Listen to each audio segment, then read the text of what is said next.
everybody, Jamie the Board Game Man. In today's episode, I'm not just going vintage, I'm going vintage classic. It is Boggle. It is 8 and up by Parker Brothers, and I'll give Hasbro a shout out too, because I do see the Hasbro logo on the side there. This game has been out, as far as I can tell. I went on BGG and showed 1972. I believe it. This game has been around that long. Great game. Let's get over to the gamer's table, where I'm going to show you how to play Boggle.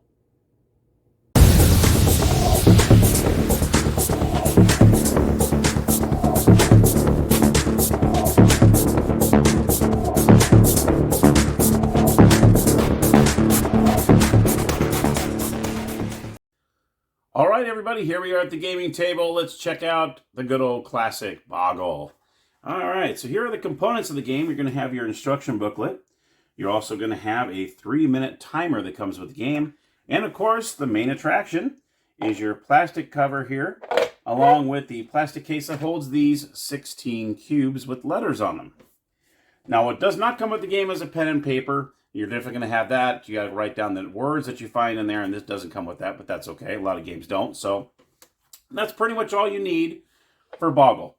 Now, the object of the game is you're trying to find as many words as you can that other players don't find, because you get points for the words that no one else has.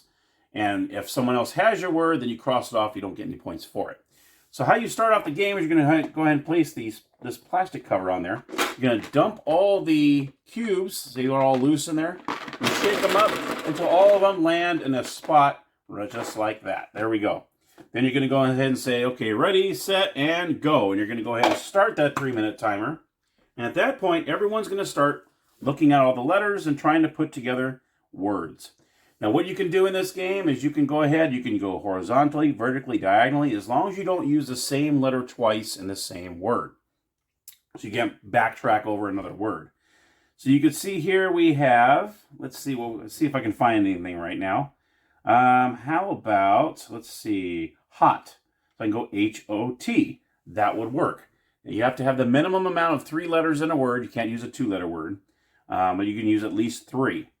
Same with, or you can go HOTS, H-O-T-S. There you go. So, stuff like that you can do. Gist, J-I-S-T. And then you'd write down these words. Like you said, you have 3 minutes to find as many words as you can. At the end of that round, as soon as 3 minutes is up, each person is going to go ahead and read off what words they have on their tablet. If anybody else has that word, you cross it off, you don't get any points. But if no one said it, then you actually score for that word. Now let's talk over scoring. If you have a 3 or 4-letter word, you get 1 point for it if someone else does not have it. If you have a 5-letter word, you get 2 points. 6 letters, you get 3 points. 7 letters, you get 5 points. And if you have 8 and more, which we really fascinating if you got 8 or more, you get 11 points for it. Also, just to keep in mind that the QU cube does count as 2 letters. It does not count as 1. That does count as 2. And that's pretty much it. You're pretty much just shaking it up. You say, ready, set, go. You start the 3-minute timer. Everyone starts writing down words that they see that are at least 3 letters long. At the end of the 3 minutes, everybody goes ahead and reads off the words that they have. And each word that nobody else has, you get the points for it. Like I said, how many letters it is.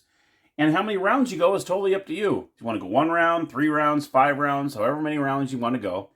There really is no, it's like 2 or more players. So there really isn't a set number of players in this game. Of course, the more players you have, probably the more difficult it is to score, because that many more eyeballs are looking on the letters. But who knows? It might be more fun that way. You never know.